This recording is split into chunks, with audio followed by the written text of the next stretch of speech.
The Ward's mini sub. Yeah.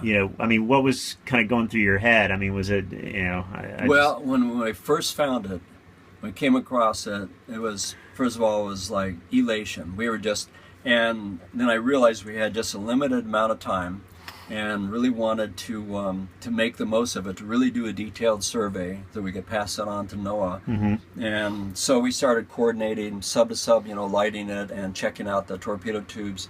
But then I went around on the starboard side and I parked right off that conning tower, and I looked at that hole in the conning tower, and I had the pictures of the crew in a folder right in front of me, and I looked at those young faces, and it was really sobering to realize that those two guys were still in there on the other side of that hole. They're still in there. Wow.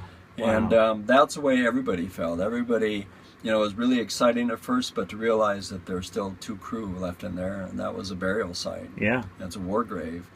And but it was a very exciting day, and that just really set us on our track of starting to use our test and trial dives to try and locate as many maritime heritage sites off of South Oahu as we could. So that's where we found the giant aircraft carrier subs, the giant I-boats, the USS Bennington. That was a Teddy Roosevelt Great White Fleet cruiser that. Wow.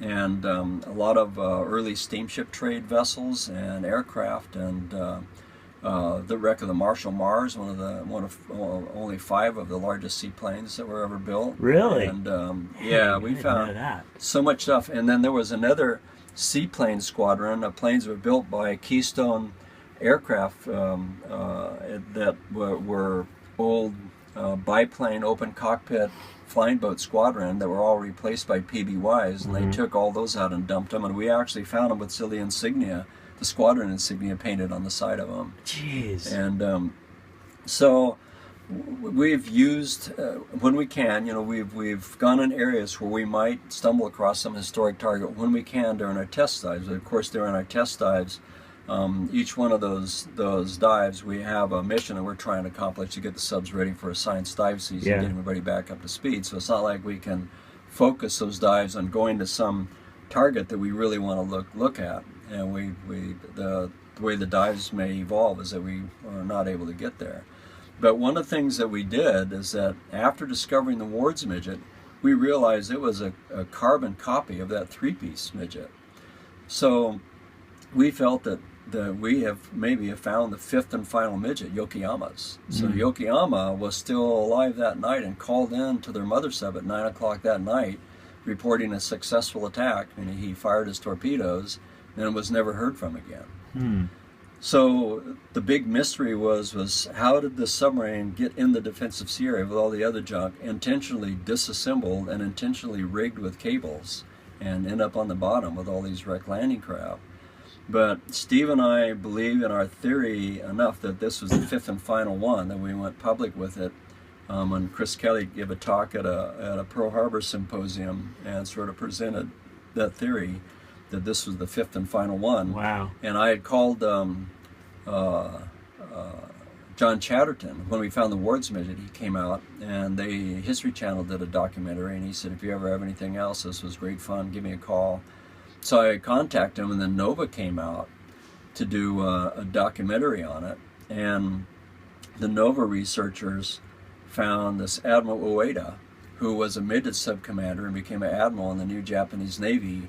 And he was part of that project, which was a joint NHK Nova project to go back to the 3-piece midget, look at it and when he saw those torpedo guards, he said, that figure 8 design was only used on the 5 Pearl Harbor subs. Wow. He knew that was Yokoyama's sub, and we took him down in the sub too, and we took sediment scoops, and that went back to the families. So you took him down in the Pisces. He went down in Pisces 4. Wow. Is this 80? And I took Will Lerner, who was a crewman on the Ward for a Discovery Channel documentary, down in Pisces 4 to the Ward's midget. Wow. And that was the biggest thrill. That was the biggest reward for me, was taking that veteran down there to look at that little sub on the bottom. And he remembered that he was standing right at the rail. He said right before that shot was fired, he said that periscope turned and looked right at him. And he remembered that day like it was yesterday. And take him down in the Pisces. So they're part of the first shot crew, and there's hardly any of them left anymore. The first shot veterans. And so he came out. His buddies call him, says, "You're not really going to get in that little thing, are you?" He goes, "You bet your ass I am." It was great taking him down there. That was a real treat. And I still communicate with him. We're good friends. He's a great guy. Talk about how, how did, I guess, two questions. One, how did that sub end up in three pieces? That's the first question. All right. What our theory is, and what we think happened, was that sub may or may not have actually gotten into Pearl Harbor during the attack, but it fired its 2 torpedoes. There was some other action with a cruiser called the St. Louis, where they saw a midget sub that was outside that they claimed fired torpedoes at it. That would, I mean, all the torpedoes are accounted for, but there are others, theorists, that feel that sub made it all the way up to Battleship Row and fired its 2 torpedoes into a battleship. But what we think happened is that they were trapped inside of Pearl Harbor, and they went back up in the West Loch, back up in that quiet backwaters, all the mangroves in the West Loch, where there was an ammo depot back there. And they got back up in there, and that night at 9 o'clock, they cranked up their antenna and called in to their mother sub, and then we think they sat on the bottom in the mud back there in the West Loch and set off their scuttling charge. So just aft of the control room, there was like a 480-pound scuttling charge, and in those mini subs. In those mini subs, you could detonate to blow the sub up, and it would basically blow the whole tail off. And so we'd seen the ones in Attu and the ones in Sydney. One of the ones in Sydney, they set off their scuttling charge and blew themselves up. So you can see, we've seen the damage, and that was consistent with what I saw in that sub when we first came there. Something, that was the first thing that was obvious, that some explosion had blown the tail off, and I just assumed that Ward shell had detonated. But how did the sub go from being in the mangrove? They didn't set it off in the mangroves. They set it off. No. I think they sat on the bottom out there in the mud and 30 feet of water and set it off. But then how did the sub end up in 1,200 feet of water? So now imagine it's the night of December the 7th, and here comes all these planes flying in from the Enterprise, and they're all getting shot down, and everybody and their brothers shooting. The guy pilot that I learned from out here, Bo Barco, who was a pilot of the Star II, he came out in the early 40s as a journeyman machinist and was working in Pearl Harbor and had a little sailboat in the Yacht Harbor, and on December the 7th, they had a little train that ran out there. They called all the workers back out to Pearl Harbor, and he said he was on that train, and when everybody and their brother were shooting up in the sky, these poor guys flying in from these carriers. So imagine you're back up in the backwater with this submarine, and there's all this commotion going on. So you set that sub on the bottom, you're out of battery power, you're out of any hope of being able to do anything else. And Admiral Ueda thought that they would have escaped, but that he thought that they would have, melded into the population. But the fact that sub was blown apart, they couldn't have set that scuttling charge off while they were on the surface to get out and then have it sink and set on the bottom. They probably would have had to be sitting on the bottom to detonate the scuttling charge. So let's say that sat in the mud undetected until 1943. So in 1943, they're getting ready for the invasion of Okinawa. So there's this massing back there. There's all these 320-foot LSTs, and they're loading up ammunition. And they have this, what happened is that on a pallet, a mortar dropped off a pallet and went off and started a fire, and they had a massive explosion.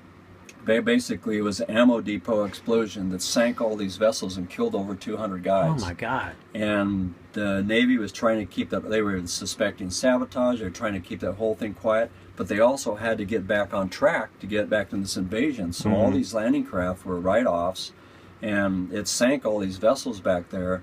So they were doing a massive cleanup to try and clean that up to get back on schedule to get for the invasion. On this sub. I think that they were dragging all this stuff up off the bottom, they stuck in craft, and now they find a half blown apart Japanese midget submarine.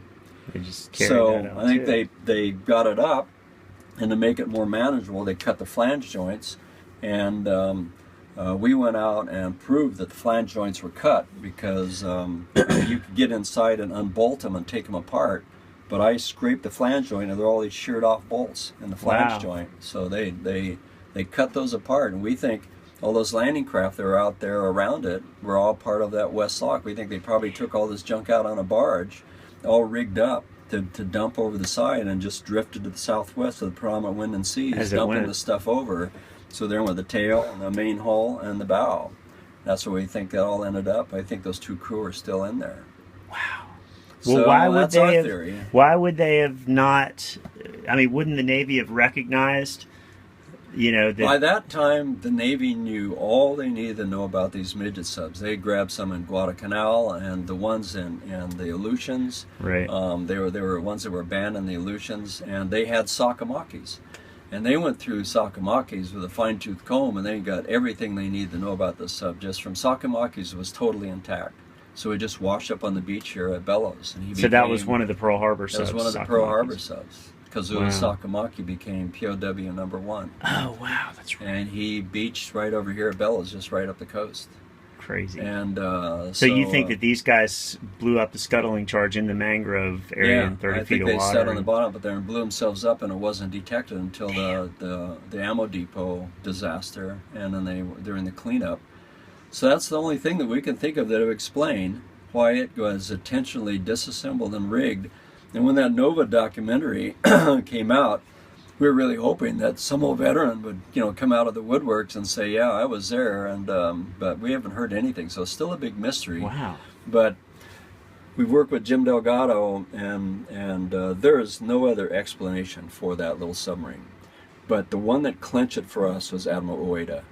Admiral Ueda knew without a doubt. He looked at it and he goes, "That figure 8 was only used on the 5 Pearl Harbor subs. It was changed after that." Wow.